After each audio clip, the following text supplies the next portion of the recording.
this border nightmare and fully restore the sacred and sovereign borders of the United States of America, and we're going to do that on day one.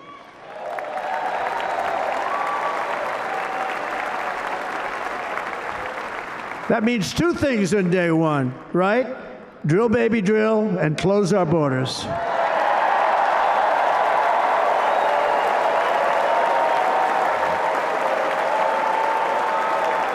And by the way, and I think everybody as a Republican, as a patriot in this room, and most Democrats, we want people to come into our country, but they have to come into our country legally.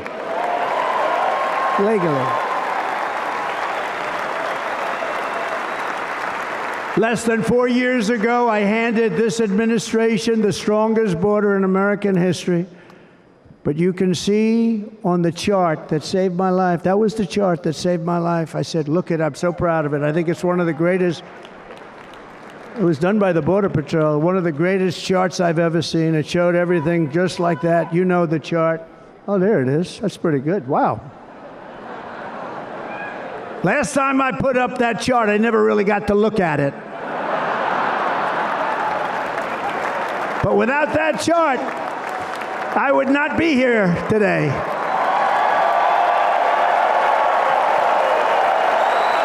Never got to look at it.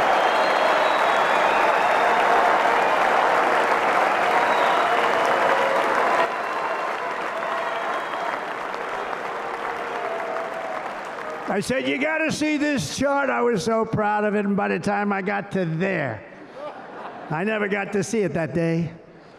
But I'm seeing it now, and I was very proud. If you look at the arrow on the bottom, that's the lowest level, the one on the bottom, heavy red arrow. That's the lowest level of illegal immigrants ever to come into our country in recorded history, right there. Right there. And that was my last week in office. And then you see what happened after I left. Look at the rest. And if you go out a little bit further, it's getting to be a little bit old, but I love it anyway, right? But you can go much higher with those numbers. Look what happened right after that. The invasion began. We had the opposite. We stopped the invasion. But the invasion that we stopped was peanuts by comparison to what happened after I left. Look at what happened after I left. They took over our country. We ended all catch and release.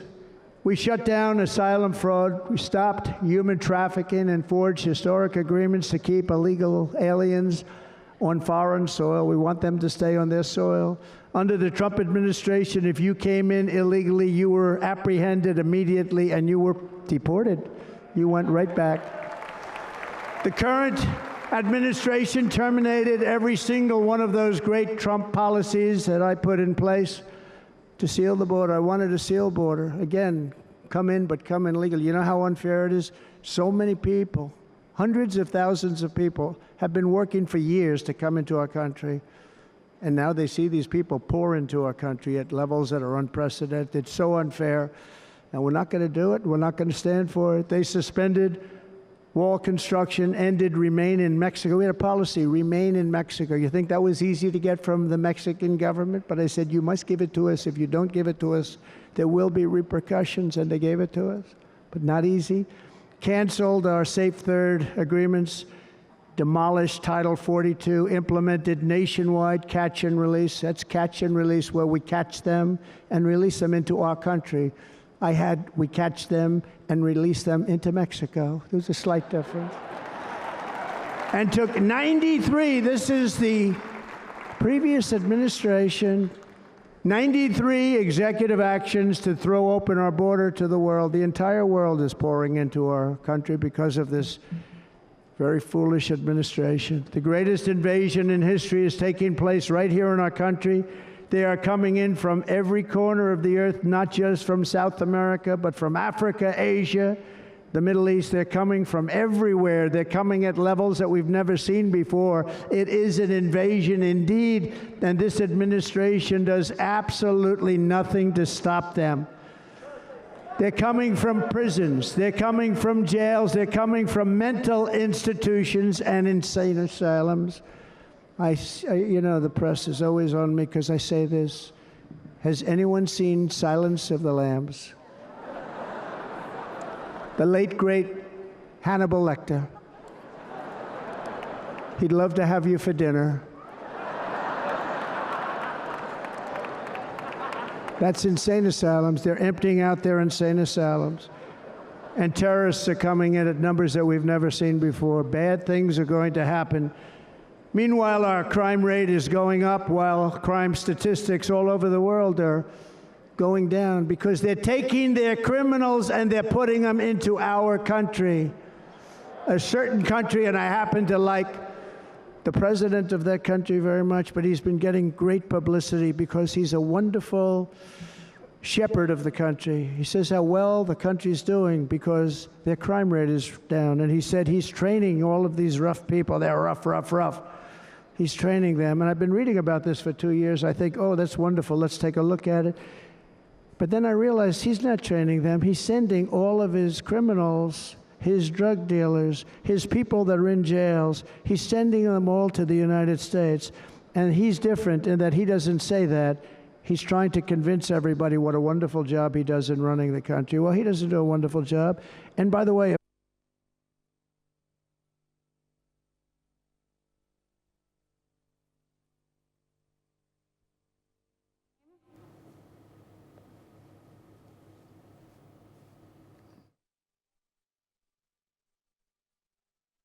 coming in at this point of time, of course, Donald Trump is currently making his grand speech. He has formally accepted, he's in fact formally accepted the nomination, and that's the latest that's coming in. He's, of course, spoken about the Russia-Ukraine war. He's spoken about the Israel-Hamas war. He said that if he was in leadership, there wouldn't be such a crisis that is there in the world. And of course, he's also spoken about issues that are pertinent to America itself, whether it's the migration problem, whether it's the inflation crisis. He has spoken about it also. Of course, Donald Trump then making his grand speech. This is, of course, his first speech after the assassination attempt on him. And of course, he's also spoken about that as well. He said that that day God was with me. So that's, of course, the latest that's coming in at this point of time.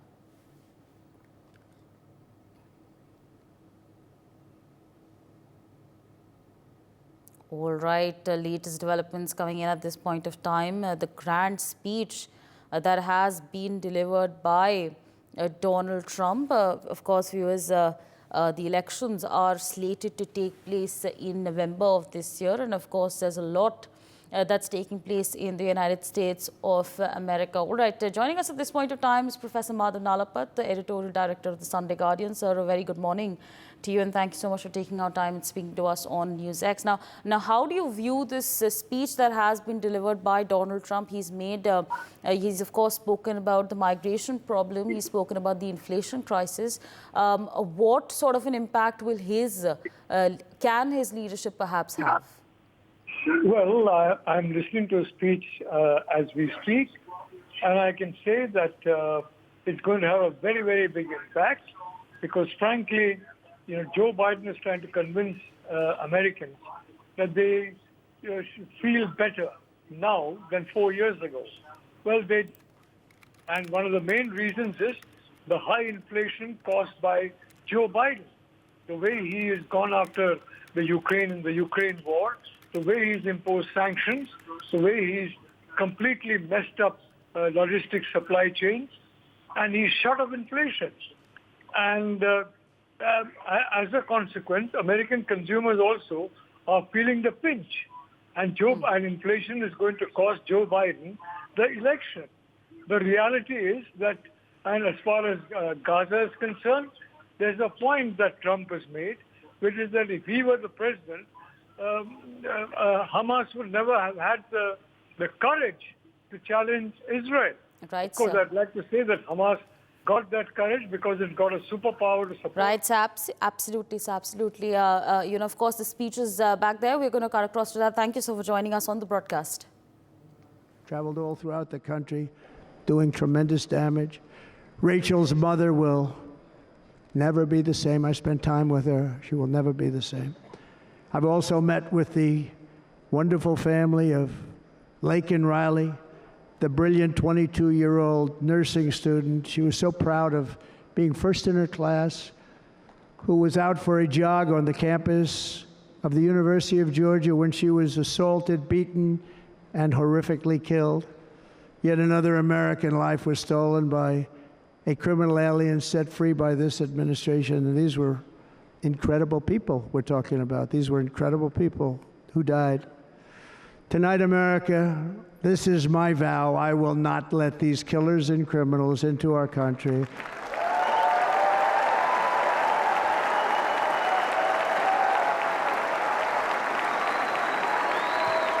I will keep our sons and daughters safe. As we bring security to our streets, we will help bring stability to the world.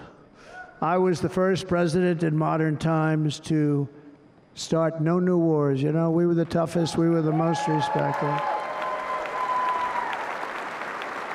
And you saw this. Hungry, strong country, run by very powerful, tough leaders. Tough guy. Press doesn't like him because he's tough. And he came out recently. They were asking him at an interview, the whole world is exploding. What's happening? What's going on? Viktor Orban, Prime Minister of Hungary, very tough man. He said, I don't want people coming into my country and blowing up our shopping centers and killing people. But they said to him, tell us what's going wrong, what's happening, what is it? He said, there's only one way you're going to solve it. You got to bring President Trump back to the United States because he kept everybody at bay. True. He used a word I wouldn't use because I can't use that word, because you'd say it was braggadocious. The press would say he was a braggart. I'm not a braggart. But Viktor Orban said it. He said Russia was afraid of him. China was afraid of him. Everybody was afraid of him. Nothing was going to happen. The whole world was at peace. And now the world is blowing up around us. All of these things that you read about were not going to happen. Under President Bush, Russia invaded Georgia. Under President Obama, Russia took Crimea. Under the current administration, Russia is after all of Ukraine.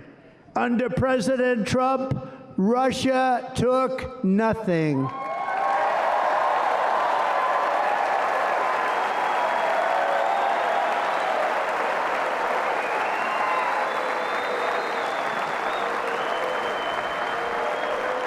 We defeated 100% of ISIS in Syria and Iraq. Something that was said to take 5 years, sir. It'll take 5 years, sir. We did it in a matter of a couple of months. We have a great military. Our military is not woke. It's just some of the fools on top that are woke.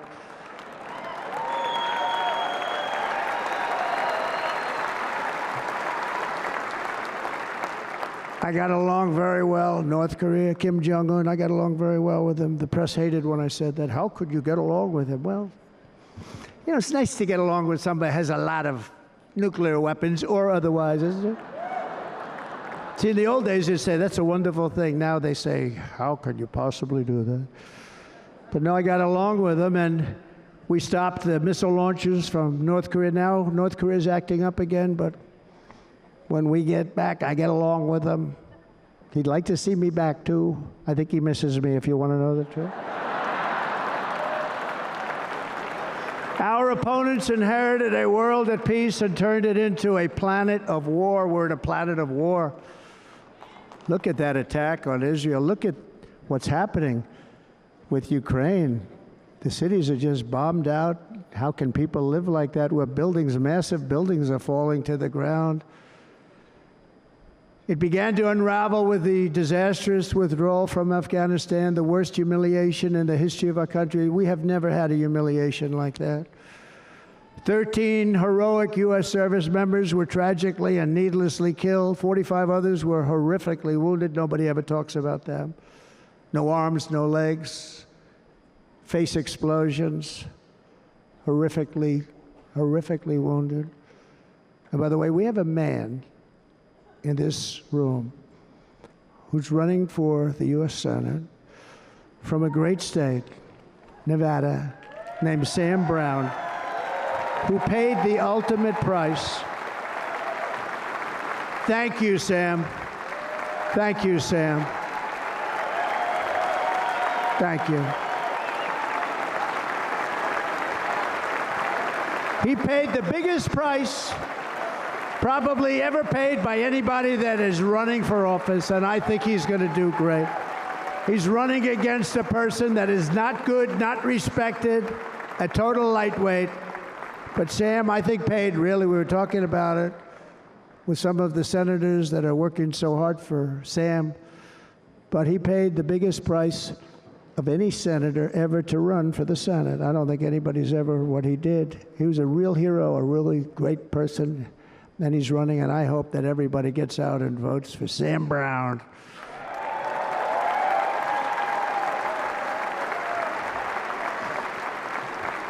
And we also left behind $85 billion worth of military equipment, along with many American citizens were left behind. Many, many American citizens, emboldened by that disaster. Russia invaded Ukraine. They saw this group of people that were incompetent. We took the soldiers out first. No, we're going to take the soldiers out second. If they would have followed my plan, we had a great plan. But the plan only kicked in if they did everything perfectly, and they weren't doing things perfectly, so we said it doesn't kick in. You know, 18 months in Afghanistan, we didn't have one, so they were killing them left and right, snipers. And I spoke to the head of the Taliban. You've heard this story. Abdul, still there, still the head of the Taliban. The press got on me, why would you speak to him? I said, because that's where the killing is. I don't have to speak to somebody that has nothing to do with it. And I told him, don't ever do that. Don't ever do that again. Don't ever do that again. You've got to stop. Because during the Obama administration, many great people and soldiers, but a lot of soldiers were being killed from long distance. I said, if you keep doing that, you're going to be hit harder than anybody's ever been hit by a country before.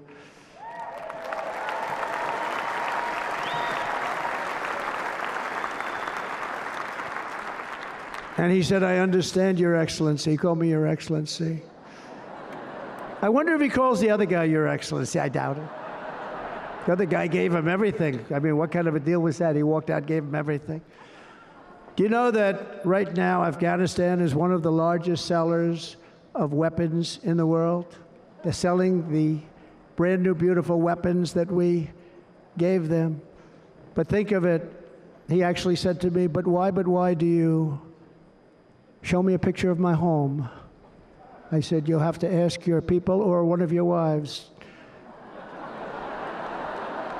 But he could figure it out. And for 18 months, we had not one attack on an American soldier by the Taliban.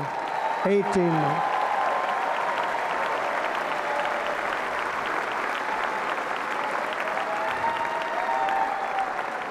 And then we had that horrible day where soldiers were killed. I was not there because of a ridiculous election. But we had that horrible attack. And they also gave up Bagram, one of the biggest bases anywhere in the world, air bases anywhere in the world, the longest runways, most powerful, hardened, thickened runways. We gave it up. And I liked it not because of Afghanistan. I liked it because of China. It's 1 hour away from where China makes their nuclear weapons. And you know who has it now? China has it now. We were keeping that. And now China is likewise circling Taiwan, and Russian warships and nuclear submarines are operating 60 miles off the coast in Cuba. Do you know that? No, the press refuses to write about it. If that were me running this country and we had nuclear submarines in Cuba, I will tell you that the headlines every day would be, what's wrong with our president? You don't even hear this. You're not hearing about this. Russia has nuclear submarines and warships 60 miles away, Mr. Congressman, from Miami, by the way, happens to be here. Correct? In Cuba. And that would not be stood for if it were somebody else. They don't want to mention it, but now maybe they will. And the entire world, I tell you this, we want our hostages back, and they better be back before I assume office, or you will be paying a very big price.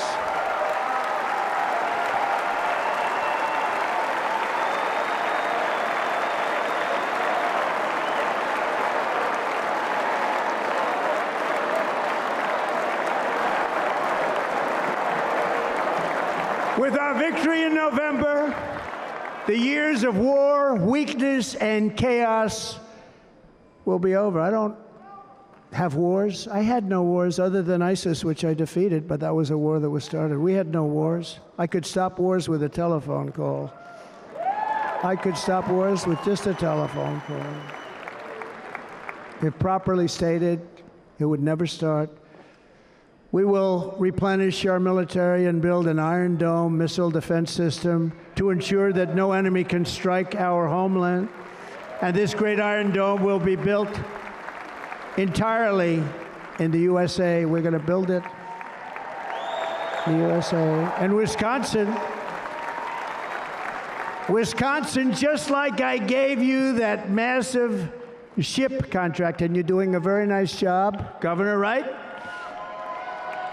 Thank you, Governor. And they're doing a great job. In fact, I had a little design change, and we gave them a tremendous for essentially what we used to call destroyers. These are now the most beautiful. They look like yachts. I said, we have to take the bow, and we have to Wisconsin, but we're going to have a lot of that built right here in the state of Wisconsin and all other states. Israel has an Iron Dome. They have a missile defense system. 342 missiles were shot into Israel, and only one got through a little bit. It was badly wounded. It fell to the ground, but most of them are. And Ronald Reagan wanted this many years ago, but we really didn't have the technology many years ago. Remember, they called it Starship, spaceship, anything to mock him. But he was a very good president, very, very good. But now we have unbelievable technology. And why should other countries have this and we don't? No, we're going to build an Iron Dome over our country, and we're going to be sure that nothing can come and harm our people. And again, from an economic development standpoint, we're going to make it all right here. No more sending it out to other countries in order to help. It's America first, America first. We will unleash the power of American innovation. And as we do, we will soon be on the verge of finding the cures to cancer, Alzheimer's disease, and many other diseases. We're going to get to the bottom of it. You remember this gentleman that I don't want to mention other than one time I had to, because when you say you're the 10 worst, I had to do it. I didn't want anybody to be confused.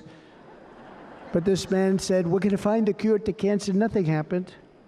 We're going to get to the cure for cancer and Alzheimer's and so many other things. We're so close to doing something great.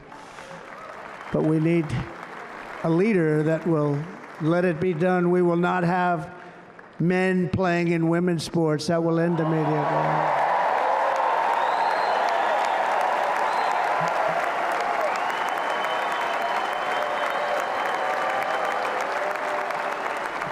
And we will restore and renovate our nation's once great cities, making them safe, clean, and beautiful again.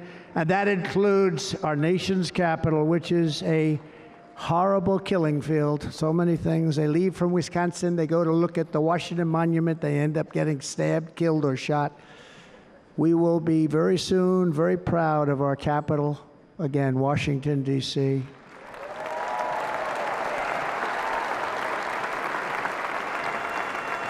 America is on the cusp of a new golden age, but we will have the courage to seize it. We're going to take it. We're going to make it a current. We're going to bring this into a golden age like never seen before. Remember this, China wants to do it. Japan wants to do it. All of these countries want to do it. We have to produce massive amounts of energy if we're going to produce the new. If you look at some of the things that have been done, and some of the things that we're going to do. But AI needs literally twice the electricity that's available now in our country. Can you imagine? But instead, we're spending places where they recharge electric cars. They built 8 chargers at a certain location toward the Midwest. 8 chargers for $9 billion. Think of them as a tank for filling up your gas. Think of it. They spent $9 billion on 8 chargers, 3 of which didn't work. And if you were going to do this all over our country, this crazy electric mandate, if you're going to do this, and by the way, I'm all for electric. They have their application. But if somebody wants to buy a gas-powered car, gasoline-powered car, or a hybrid, they're going to be able to do it.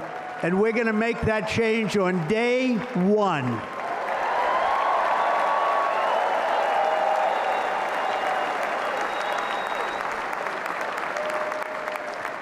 So to conclude, just a few short days ago, my journey with you nearly ended. We know that. And yet, here we are tonight, all gathered together, talking about the future, promise, and a total renewal of a thing we love very much. It's called America. We live in a world of miracles. None of us knows God's plan or where life's adventure will take us. I want to thank Franklin Graham for being here tonight. He's an outstanding man. He wrote me a note recently. I have a lot of respect for him. Sir, I love your storytelling. I think it's great in front of these big rallies. But sir, please do me one favor. It won't make any difference. Please don't use any foul language. I was a little embarrassed. I said, he said, it won't make any difference. Actually, it does. The story's not quite as good, but I've been very good. The story is not quite as good, to be honest. I've got to have a little talk with Franklin, but he was great. He's a great gentleman. His father was so incredible, Billy Graham. My father used to love taking me to see Billy Graham. My father would take me to see Billy Graham at Yankee Stadium. He had the biggest rallies you've ever seen. He was a good rally guy, too. But he'd get up, and he was a fantastic guy. My father loved Billy Graham. But I love Franklin Graham. I think Franklin's been fantastic, and I'm working so hard to adhere to his note to me. I'm working hard on it, Franklin. But if the events of last Saturday make anything clear, it is that every single moment we have on earth is a gift from God.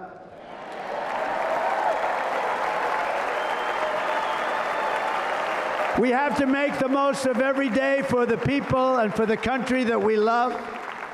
The attacker in Pennsylvania wanted to stop our movement, but the truth is the movement has never been about me.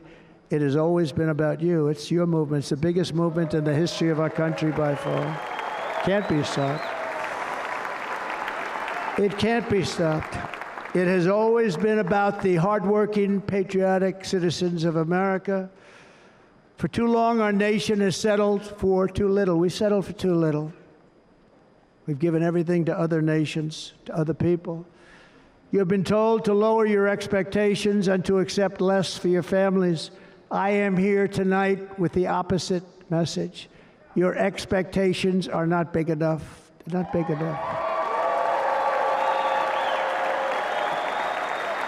It is time to start expecting and demanding the best leadership in the world, leadership that is bold, dynamic, relentless, and fearless. We can do that.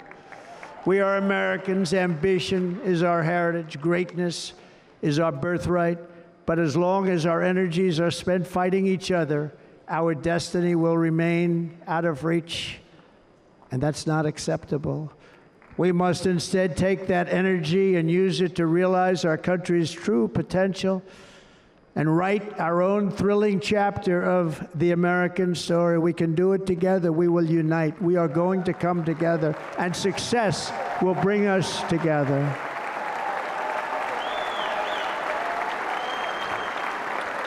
It is a story of love, sacrifice, and so many other things. And remember the word devotion. It's unmatched devotion. Our American ancestors crossed the Delaware, survived the icy winter at Valley Forge, and defeated a mighty empire to establish our cherished republic. They fought so hard, they lost so many.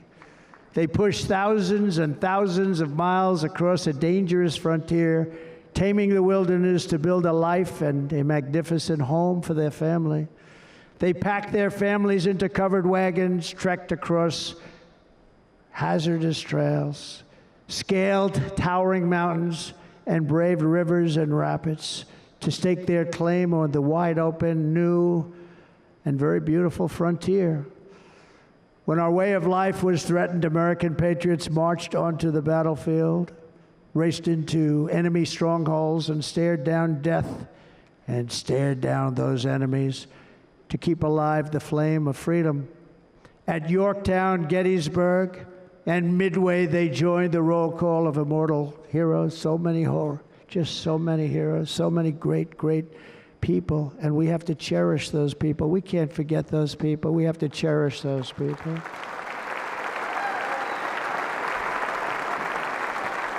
And building monuments to those great people is a good thing, not a bad thing. They saved our country. No challenge was too much. No hardship was too great. No enemy was too fierce. Together, these patriots soldiered on and endured, and they prevailed. Now come together, rise above past differences. Any disagreements have to be put aside and go forward, united as one people, one nation, pledging allegiance to one great, beautiful, I think it's so beautiful, American flag. Tonight I ask for your partnership, for your support, and I am humbly asking for your vote. I want your vote. Going to make our country great again. Every day I will strive to honor the trust you have placed in me, and I will never, ever let you down. I promise that. I will never let you down. To all of the forgotten men and women who have been neglected, abandoned, and left behind, you will be forgotten no longer. We will press forward, and together we will win, win, win.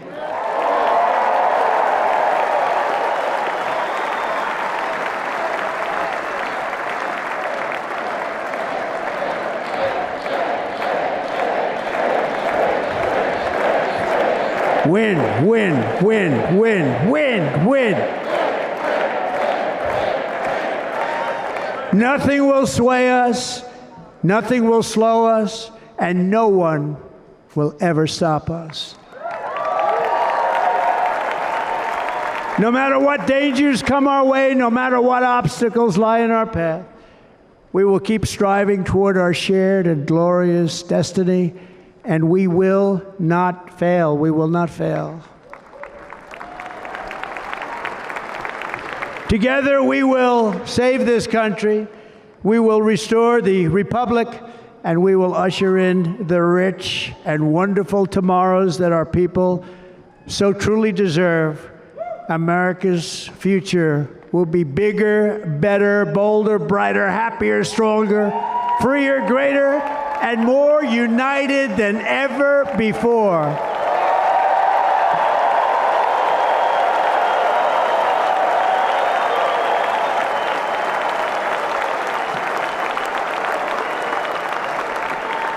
And quite simply put, we will very quickly make America great again. Thank you very much. Thank you very much, Wisconsin. God bless you. God bless you, Wisconsin, and God bless the United States of America, our great country. Thank you very much, everybody. Thank you.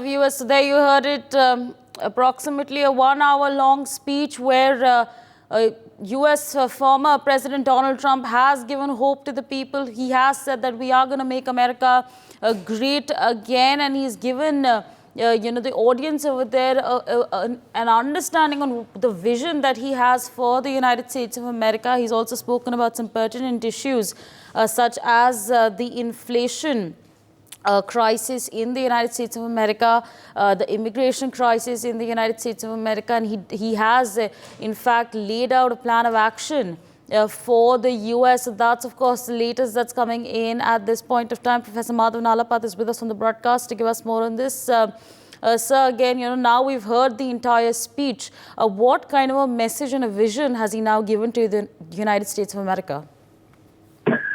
Look, he's asking a simple question to American people. do you feel better now after President Biden assumed office, or don't you? And frankly, the answer to that among a majority of voters is going to be no. At the same time, he was very restrained. There was no personal abuse at all. He was, in fact, much more restrained about Biden than Biden has been about Trump, even after the assassination attempt. And I'd like to say that, the crowd was, of course, very supportive. They will be very supportive. He is basically aiming at a very wide audience. And also, he has chosen J.D. Vance, and J.D. Vance is a very hardcore conservative. At the same time, he basically said that Russia wants to take over the whole of Ukraine. Well, that's not true, and he knows it. But that is received wisdom. And frankly, a lot of Americans who are independent voters, they believe it. So Trump is not going to challenge that and say that they're wrong. Trump is saying, all right, but he said that Putin would not have basically, launched this war. Of course, the reality of the situation is it is Ukraine that launched the war first. And yes, during Trump, if Trump were in office, they would not have done that because they wouldn't have been getting the flow of weapons, help, and other assistance that they got precisely to take back the territories that were lost to Russia in 2014. So, and regarding Gaza, it's basically said to Hamas, you better release the hostages before I come to office, or you're going to really get it. And I think Hamas is going to get that message, and I think that is quite a powerful message to give. Now, he has been, on North Korea. He said, yes, I like Kim Jong-un. He said, Kim Jong-un probably wants me to get elected. I like him. I want to deal with him. He's a nuclear power. That's a very realistic approach. The fact is, both Russia and North Korea, they are now absolutely reliant on China as a consequence of Joe Biden's policies, especially Russia. The Sino-Russian alliance has become very strong over the past 4 years, thanks to Joe Biden's very, very, if I may say so, policies that reflect his time as a U.S. Senator when it was the Soviet Union that is the main enemy. Today, it is a new Cold War. It's no longer the Soviet Union. It's a much Russia. And China emerged. And frankly, Biden does lip service to it, but that's about it, just lip service, nothing more. So very frankly, I think American voters, I think the overwhelming majority of them, they would have listened to Trump's speech. They would have heard no ranting. They would have heard no anger. A simple statement that, look, were things better during my time? Was there less inflation? Was there less wars? Was there more law and order? A very simple question. Think back 4 years, and if you think there was less, well, vote for me. That, in brief, is the bottom line of his speech. Right, so absolutely. Now, I would also like to understand from you, if Donald Trump would come to power, what would then sort of be, how would it then impact India-US relations, especially, when we talk about agreements such as the impact, the impact on the initiatives on critical and emerging technologies. I said, what's the kind of an impact that is going to have? Look, it's going to have a very good impact because Donald Trump definitely, he understands the threat from China. And frankly, both Trump and Vance have been very upfront about the fact that Biden, in their view, has been very proactive in dealing with China. Vance has been very clear. Trump has been very clear. And you have a situation in which China has emerged as the main threat to U.S. primacy. And if U.S. primacy goes, the U.S. dollar goes, the U.S. economy goes for a toss, the entire world order is upended. Trump knows that. And at the same time, he is very, very clear that now, first of all, he was talking about Indian and Chinese students. Then he quickly amended that to say Indian students. And then he said, I'm going to give anybody who studies in the United States a green card. Settle down here. And you're a trained person. And he said, I welcome migration, but skilled migration. I'm against unskilled migration. And let's not forget, at the Mexican border, a large number of individuals crossing over are members of the Communist Party of China. And they're not crossing over for any good purpose. At the same time, a large number of radical fanatics have been crossing over, and they're all now in the United States. It's quite a long-term security threat for the United States. And it is a problem. The Mexican border is a huge problem, and Biden has not been able to solve it at all. In fact, Biden gave that unpopular responsibility to Kamala Harris because he has tried to keep Kamala Harris down as much as possible, and he must be extremely unhappy that time may come when Kamala Harris may replace him on the ticket. He has basically put Kamala Harris not in the shadows, but in the deep, dark night, completely ignored her. And the reality is she's quite a popular politician. She was very successful as a prosecutor, very successful as a senator. And as vice president, she's completely not just in the shadows, she's in the dark night. She's finally emerged. But the reality of the situation is, frankly, like it or not, Americans, maybe this is not true, maybe it is untrue, like it or not, Americans do not believe the last 4 years have been good years for them. And this is what Trump is saying. If you believe that these have not been good years for you, well then, don't vote for Biden. Vote for me. That's a very simple message, very simply put across. And in my personal view, I think this election is going only one way, especially if Biden continues. Now, I've been predicting Sunday Guardian from last week that the pressure on Biden is intense. And even this week, my column is going to talk about how that pressure is intense, that by the time my column comes out on Sunday, possibly on Monday, he is probably out of the race. But the reality is it's very, very late.